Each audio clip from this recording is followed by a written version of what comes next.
When I heard about this movie, it was presented as a film based on a woman convicted of witchcraft in 1619. It was also presented as a found footage film. What?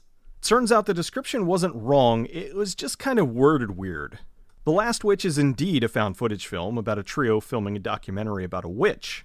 Two guys and a girl head into the woods with a camera, some camping gear, and where have I seen this before? This is a Spanish indie film that, let's face it, is borrowing quite a bit from the Blair Witch Project. The movie's foundation is built on some history.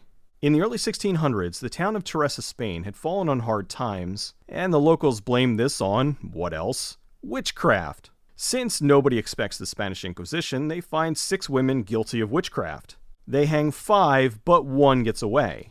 The movie's about 3 friends who decide to film a documentary about the last witch. One of them has a direct link since they're a descendant of the member of the commission who identified the women as witches. I was curious to see how a found footage film would be handled outside the Hollywood machine. Unfortunately, it was handled exactly like every other bad found footage film.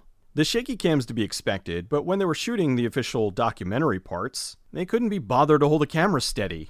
On top of that, they fall into the usual trap of filming everything. They're there to film a documentary, and yet the vast majority of the footage is them angry, sleeping, driving, and very little is of the actual thing they're there to do. There's a scene later in the film where one of the characters is being chased. She's still filming and has the light from the camera on.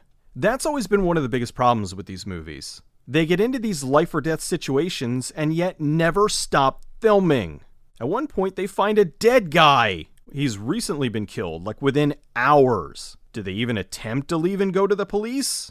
No! They hide in their tent for a while, and then it's back to the documentary. With the whole witch element, it's impossible to not compare it to the Blair Witch Project. Although, whereas the Blair Witch Project was more about the kids getting lost in the woods, this was more about the kids finding the witch. So essentially, it's a lot like what some people expected from the original Blair Witch Project, and kind of like what we got with last year's Blair Witch. There's a cult that's after the group, tons of jump scares, and yes, you see the witch. The jump scares were infuriating. Many of them were completely unnecessary. For example, a few times, they'd film a character that would get separated from the group, only to have someone jump out and yell boo at the camera. Boo, indeed. I realize I sound like a broken record, but it needs to be said. Putting 10 tons of digital noise into your found footage film to cover up a bad effect doesn't work. Apparently this was a troubled production, and the version we got was not what the director wanted. Due to some production issues, most likely a loss of funding, the version released is sort of a, this is the best we could do with what we were given. I always feel bad in these instances, but honestly, I'm not sure exactly what would have made this salvageable.